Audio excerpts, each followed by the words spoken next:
ఇది నా వాక్యము. యోమ్ దెబిరీం 29వ తారీఖు 9వ నెల 2025వ సంవత్సరం. మన దేవుడిస్తున్న చక్కటి మాట.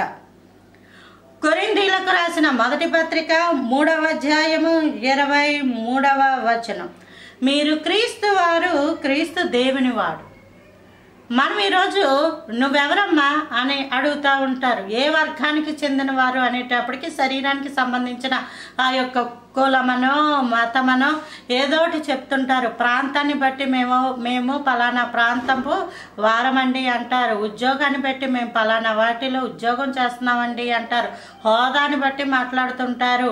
వాళ్ళకున్న దీన్ని బట్టి ప్రతిదీ ప్రతిదీ ప్రతిదీ ప్రతిదీ లోకానుసారమైంది, శరీరానుసారమైన వాటి గురించి మాట్లాడతారు. అయితే దేవుడు ఏమంటున్నాడంటే వీరు క్రీస్తు వారు, వీరు దేవుని వాళ్ళు, వీళ్ళు అభిషిక్తునికి సంబంధించిన వాళ్ళు. ఎంత చక్కగా ఉందండి అన్నమాట. ఎవరన్నా ఒప్పుకుంటారా? ఒక పెద్ద ధనవంతుడు, లోకంలో అన్నిటికల్లా గొప్ప ధనవంతుడు, తన పేరు మనకిచ్చారనుకోండి, ఎంత హోదా పెరిగిపోతే. సాతానుడు మనలను చూచేటప్పుడు ఇదే చూస్తాడు. వాళ్ళు దేవునికి సంబంధించిన వాళ్ళ, లోకానికి సంబంధించిన వాళ్ళ అన్నది చూస్తాడు. వాడికి ఎలా తెలుస్తుంది అంటే క్రియలు చీకటికి సంబంధించినవి అయితే వాళ్ళు చీకటిగా ఉంటారు.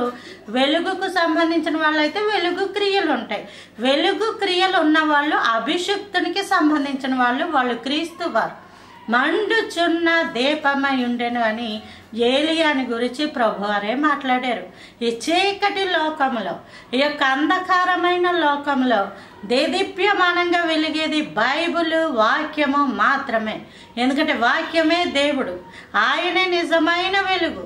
దేవుణ్ణి ఎంతమంది అయితే కలిగి ఉంటారో వారి క్రియలు కూడా వెలుగు సంబంధమైన క్రియలు. వారు దేవుని వారు, క్రీస్తు దేవుని వాడట. మనము క్రీస్తు వారము, క్రీస్తు దేవుని వాడము. దేవుని వాడు అంటే అర్థం ఏంటి? మనం కూడా దేవునికి సంబంధించిన బిడ్డలు. అందుకే దేవుడు అంటే తెలియని వాళ్ళు సైతము బైబిల్ చేతిలో పట్టుకొని ఉన్నప్పుడు అంటారు వీళ్ళు దేవుని బిడ్డలండి, వీళ్ళు దేవుని బిడ్డలండి అని చెప్తుంటారు. ఎంత గొప్ప సాక్ష్యం అమ్మా. నేను చూస్తే అలాగ అనిపించుకునే విధంగా ఉన్నావా? అట్టి జీవితాలు, అట్టి బ్రతుకులు దేవుడు అనుగ్రహించును గాక. Praise the lord. ఆమేన్.